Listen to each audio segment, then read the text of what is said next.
Welcome to Standard Chartered Money Insights, a podcast series by Standard Chartered Bank that brings you market views and insights on the go. Hi everyone, my name is Hannah and welcome to our weekly podcast, Through the Noise. We have a few interesting topics lined up for today, and joining me on today's podcast, I'm glad to have with me Audrey, who regular listeners would know as the Head of Asset Allocation and Thematic Strategy with Standard Chartered's Chief Investment Office. So, very big welcome, Audrey, to the podcast. There are quite a few things for us to cover given a series of events that's scheduled to take place this week. So, for one, we all know that all eyes are going to be on the Jackson Hole meeting that started yesterday, particularly on the speech that, Fed Chair Powell will be presenting.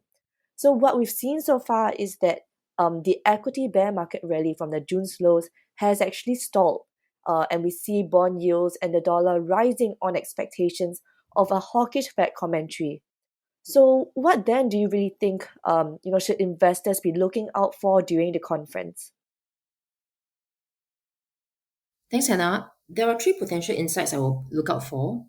The first is there any indications in terms of what policymakers expect in the coming FOMC meeting in September?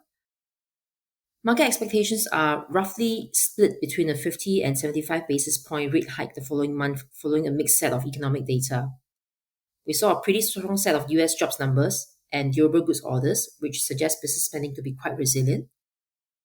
However, policymakers will have to weigh that against a slump in PMI business confidence and a weakening housing markets, with the July's US home prices suffering their biggest month-on-month decline since 2011.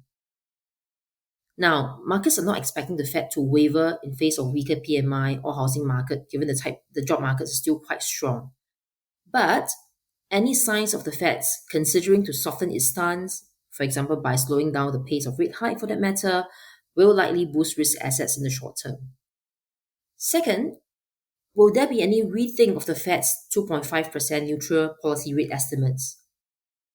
After the 225 basis point rate hike since the beginning of this year, the Fed fund rate has now risen to the estimated 2.5% neutral rate, beyond which any further hikes should theoretically start to make financial conditions more restrictive and slow growth more significantly.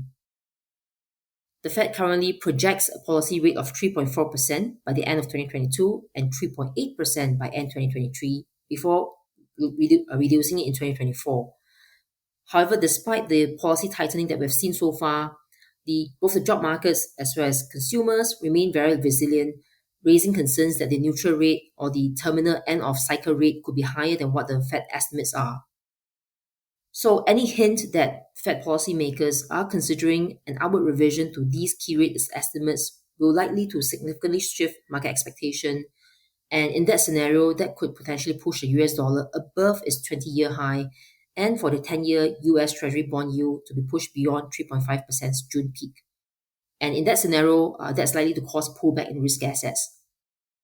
And then finally, the factor that I'll be also checking out for is, will there be any reassessment of the Fed's long-term 2% inflation target? Now, I know that's probably a long shot, but it is possible that the Fed may consider raising its inflation target on the ground that structural inflation has risen after the pandemic. And if that were to be the case, then this is likely to ease investors' concern about an overly aggressive Fed policy in the coming month. And under this scenario, we believe the US dollar could pull back, the Treasury yield curve as well will likely steepen, and certainly we might also see a rally in global risk assets. Yeah, thanks, Audrey. And I think you've touched on, the topic of the dollar. You've presented a couple of pathways for it. But what do you think is the more likely scenario? So do you think that the dollar is more likely to break into a new high? So the US dollar or the DXY index has rebounded from key support of around 105.7 in mid-August after a failed attempt to break lower below this level. We do see technical resistance for the dollar at around 109.3. So if we were to get a hawkish message from the Fed at the Jackson Hole, this would further reinforce the near-term bullish US dollar trend that we've seen so far and bring 111.3 into focus. Against that backdrop, euro will then likely weaken in that scenario, with key supports at 0.99 and 0.985. But of course, if we don't see a hawkish Fed catalyst, then in this case, the dollar index will then be more likely to fall back within its 105 to 109.3 range for now. And okay, and then how about the US 10-year? This year we've seen it hitting a peak in June of 3.5%. But what do you think? Is there a chance that it could retest the 3.5% level again? So in the short term, technicals would argue for an extension of the current trend. Hence, I won't be surprised to see a retest of the 3.25 interim resistance for now. But whether the yield turns lower from here or breaks higher to retest its June's high at 3.5% is likely going to be dependent on a few factors. The first is the Fed's overall tone. An unexpected hawkish tone on either inflation or in the form of an upward revision in the estimated neutral rate at Jackson Hole, for example, could risk pushing the yield above 3.25%. And the second factor I'll be looking at is really on US inflation data.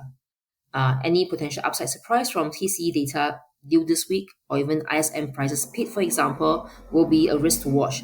And certainly we also have wage growth, which will be coming through next week, as well as the August CPI release in mid-September, that could all potentially risk the US 10-year Treasury bond yield triggering a retest of the 3.5% yield level. And then lastly, positioning, that's also key. We have seen reports of rising short positioning in favor of higher yields, and that basically raised the upside bias on bond yields on the margin. Right. Thanks, Audrey. Now let's just shift over to equities and looking closer to home. We've seen a lot of news recently in terms of policy developments in China that are aimed at boosting the economy. And I believe the CIO has a favorable view on Chinese equities. But objectively, what are the possible implications that we could see playing out on Chinese equities? So we have seen Chinese equities recently underperforming global equities given a rather weak Q2 earnings season. About 1/8 of the companies in MSCI China and 1/3 of the onshore companies in A-share missed consensus earnings expectation. And let's also not forget the Chinese real estate sector is also under continued pressure, and we are continuing to see liquidity pressures on developers as well.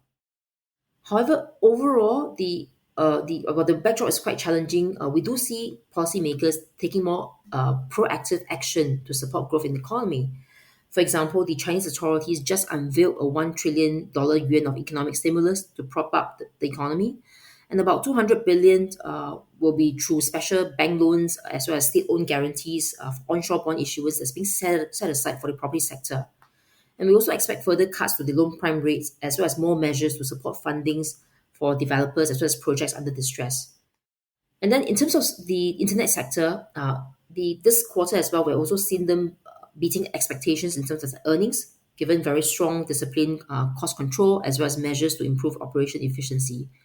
Hence, from a near-term perspective, we do believe that there's a room for the internet sector to rebound, especially since regulators in China may now allow US authorities to inspect the audit paperwork of US-listed companies in Hong Kong. So we continue to view the communication service sector, which comprises mostly of China internet consumption firm, as a preferred area within China market. All right, thank you, Audrey. I think there is a lot for us to think about and digest here, but that is all we have for today. So thank you for your time and sharing your thoughts with us. And of course, thank you to our listeners for joining us today on the Through the Noise podcast. Just as a reminder that if you would like to read more about our market views and strategies, please do take a look at the Standard Chartered Wealth Insights page on LinkedIn. Or if you would like a more detailed access to our publications, please do reach out to your relationship manager or investment advisor. In the meantime, we'll end the podcast here. Stay safe, and we will be back on Monday with our Cut to the Chase podcast. Thank you for listening to Standard Chartered Money Insights, a podcast series by Standard Chartered Bank. For more details on the latest market insights, subscribe to Standard Chartered Money Insights.